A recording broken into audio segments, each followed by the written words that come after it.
called The Books. It's a Vinyl Me Please release. I've never heard it, but I take that back. I listened to a little bit today, and it's interesting. Yeah. It looks really pretty. The vinyl alone, yes, it is very pretty. I think I was showing Dane earlier. Yeah, it's like an orange over there. Like the vinyl. It's like a splattered pink lemonade. Yeah, I know, and the cover is pretty too. Yeah, the cover is like, it's a gatefold, but it's got the insert here. You can pull the booklet out. Yeah. And then, of course, with Vinyl Me Please, it got the artwork and all that good stuff that comes in here. So, well, what are we expecting? If you listened to it earlier, can you give us like a preface of what kind of music we're going into here? Kind of felt that it was a little bit like Sigur.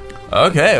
I'm ready. If you like Sigur Rós, which, I mean, I've seen Sigur Rós live, they're amazing. Mm-hmm. It's just one of those shows you just want to trip out to, kind of like my morning jacket. Yeah, but, my body is ready. Let's do this. Okay, here we go. We're gonna go ahead and play the title track from this album, Lemon of Pink. Yeah, hit us up.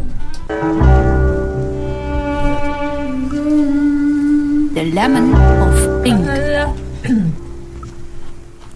flowing velvet.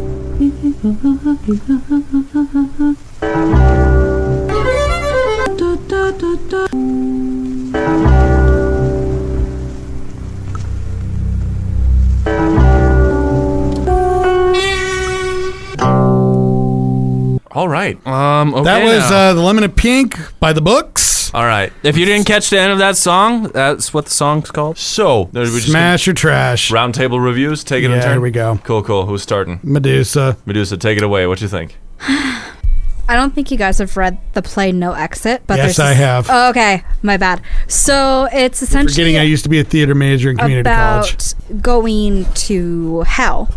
Yeah. Mm-hmm. But it was this, you were in a room, and it was 3 people, 2 girls, 1 man, and I feel like that would be the ending song. It's almost, it basically is very avant-garde. I feel like they didn't know what they wanted, so they just put everything they thought was cool or weird or abstract into the song, and I think it's good, and I feel like it's one of those songs that you can almost like space out to, and like you end up in a trance, but it's like a good feeling. I just don't know if I would actively listen to it. I think I'd have to be inebriated in some way to listen to it, or very, very tired. So that's my take on it. Yeah.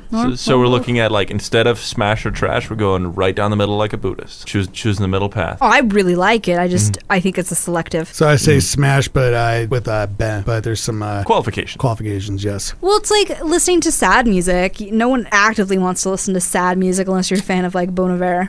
That's a whole different story. Unless you're a hipster. That too. I mean, I'm a wannabe hipster. Does that count? It counts. Frankie, I don't even think you're near hipster, dude. Not even close. He's working on his beard. Yeah, that little peach fuzz he's got there. You know, I watched like a Watch Mojo top 10 hipster movies, and 6 out of 10 movies are some of my all-time favorite movies. So and what would those be? Eternal Sunshine of Spotless Mind. I love that movie. Good movie. 500 Days of Summer. Good movie. Her with Joaquin Phoenix. Oh, I've heard that one's crazy but good. I haven't seen it yet, but I heard it's insane. There's a movie I doubt you guys have seen, Elizabethtown. I've seen it. Yeah. Yep. I think that's a Cameron Crowe That's film. Cameron Crowe. Trust me, I know my Cameron Crowe. Yeah. Can we get your smash or trash on this real quick before we get too far off subject? Yeah.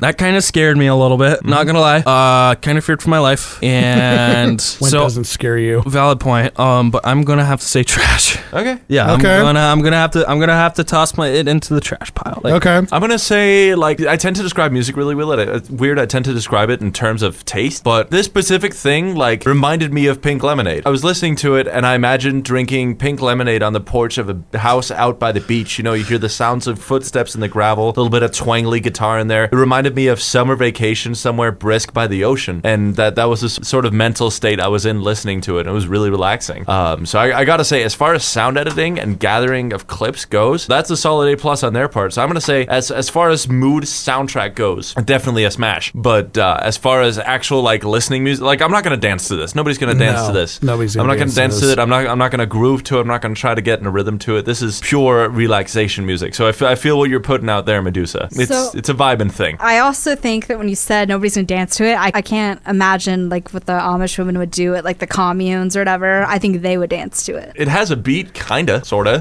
I just imagine that like weird flowy dancing that you see somebody do at church. Okay, well, if you dance to this, I'm sorry if I offended you. Who dances? I've seen at some people church? dance to some really weird music. That's and fine. I'm not talking like cultural stuff. I'm talking like you might see somebody going out there and just dancing to a Sigur Rós show, and that's more something you just want to visually enjoy. I mean, you saw The Cure, and Yes, I've seen The Cure. my sisters were at the same show, and they said they just saw some weird dancing from people in the crowd. Well, I can understand a Cure show. There's a lot of weird dancing. Man, if you got some of the younger crowd going Those to it, they'd be guys, like, how do so- we twerk to this? You know, anything is possible to twerk to. I've tried. Okay. Actually, I will put it this way: the Cure show at in Portland was a lot better than Sasquatch. I didn't get to see the show at Sasquatch, but everybody was complaining because they said, "Oh, Robert Smith doesn't do anything; he just stands there." I'm like, "Well, that's funny because when I was in Portland, he was doing quite a bit. He probably just didn't want to be there." So, Anyways, we need your take on it, dude. okay. Wow. So I normally like stuff that Vinyl Me Please puts out. There's probably a couple records I didn't care for. One of them was Fortet, which I couldn't get into, and of course they were at Sasquatch as well. And people always complain about, people punching buttons for music, but the way I see it is if it makes you feel happy, do it. So we're getting into this record. Not gonna lie, this kind of reminded me of a David Lynch film, preferably Mulholland Drive, especially when they're entering, or Twin Peaks. But it did kind of remind me of Twin Peaks a little bit. It's like I kind of want to go to North Bend now. I mean, I want to go there just to go to Tweety's. Like I've been to Tweeds. It's amazing, dude. Tweety's burger menu is amazing. Try their signature burger. It's crazy. Been there, done that. Freaking I did that and amazing. I got the itis. I was driving, and luckily I wasn't driving home. Janice was driving home, but I fell asleep. That's how good it was. Yeah, that's how you know a burger's good. But anyways, back on topic. I think I'm going to go with, I'm going Bad to kind of idea. take the page of Dana Medusa and kind of say, yeah, this is definitely a record I could listen to if I was if I was hanging out with A Mary sandwich. If I was eating a sandwich, but Yes, a sandwich. Good. Yes. if I was eating a Delicious. sandwich, I definitely would enjoy listening to this. But on an occasion, maybe if I'm working, I might enjoy this. If I'm in the Vinyl Den editing, I might just throw this on there and kind of throw it as background music. It's that enjoyable. But something I'm going to listen to on a consistent basis, this is not it. I'm going to go on that middle line and say smash, but it's not something I'm going to listen to every day.